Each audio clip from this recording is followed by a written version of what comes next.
فينبئكم بما كنتم تعملون. Matenuga Allah subhanahu wa ta'ala atuusiza wano nga tuzze okubeerawo ng'abajulizi nga tuwerekera mukadde waffe ng'ate ne mukadde waffe taata emyezi 2 yali amaze okubeera nti avaawo. Allah tumusaba abeere nga asaasira bakadde baffe abo ne baganda baffe bano abagumye.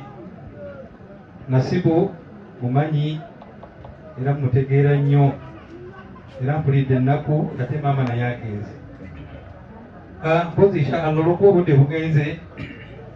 Yahya bun Muadhi rahimahullahu taala yatugamba nti al-uqalau thalatha, abantu abagezi bali basatu.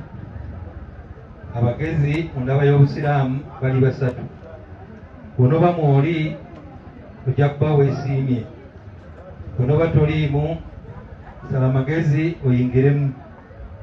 Yagamba asooka man taraka duniya qabla an tatrukahu, oyo ate ensi nga tennamuta. Ensi eno gy'olaba eriko ebirungi bingi, eriko ebyebbeeyi bingi, naye ensi eta abantu.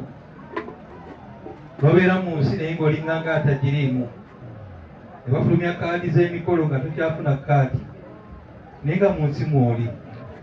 Nokyo ensi gyengendereze nnyo.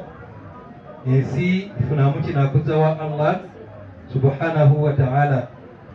Yatugamba sallallahu alaihi wasallama ensi tugiwangaalireko ng'abali mu kkomera. Yagamba nti aduniya sijinul mu'min, ensi kkomera y'omukkiriza. Amakulu omukkiriza agenda yengendereza ensi.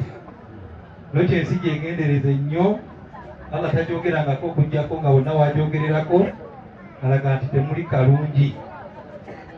N'agamba omugezi owokubiri wabana qabrahu qabla an yadkhulahu, omugezi owokubiri azimba kabuli ye nga tannagiyingira.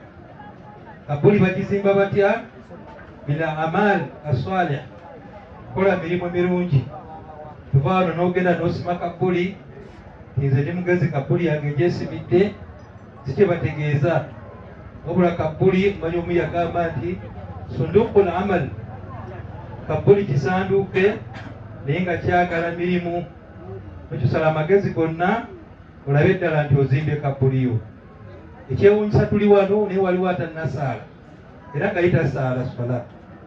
Oba tozimbye kabuliyo, azimba kabuli ye yeebanja emirimu gy'obusiraamu n'abeera nga agikola, n'akola bye yatulagira omubaka Muhammadi sallallahu alaihi wasallama, olwoba ozimbye kabuliyo. Omugezi owokusatu yagamba nti wa arullah khaliqahu qabla an yalqaahu, afaayo nnyo okulaba nti akola ebikolwa ebisiimisa Allah we. Amakulu Allah wa amusiima katannaba na kumusinkana. Abantu bangi tuli mu nsi muno tugenda kufa naye nga Allah subhanahu wa ta'ala tuli banyiivu gyali.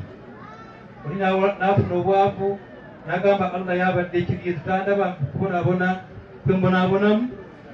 Allah n'obeera nga omuyombesa. Lwaki omuyombesa? Yafalu ma yasha, akola kyonna kyaba yagadde.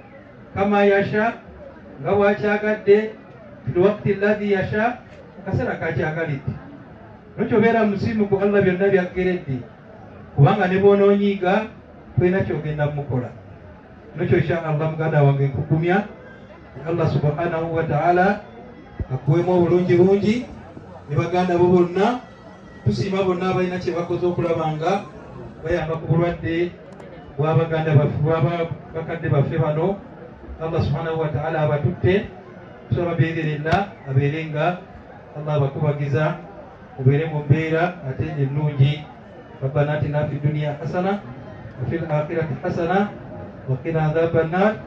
Allahumma ighfir li hayyina wa mayyitina wa shahidina wa ghaibina. Wassalamu alaikum wa rahmatullahi wa barakatuh.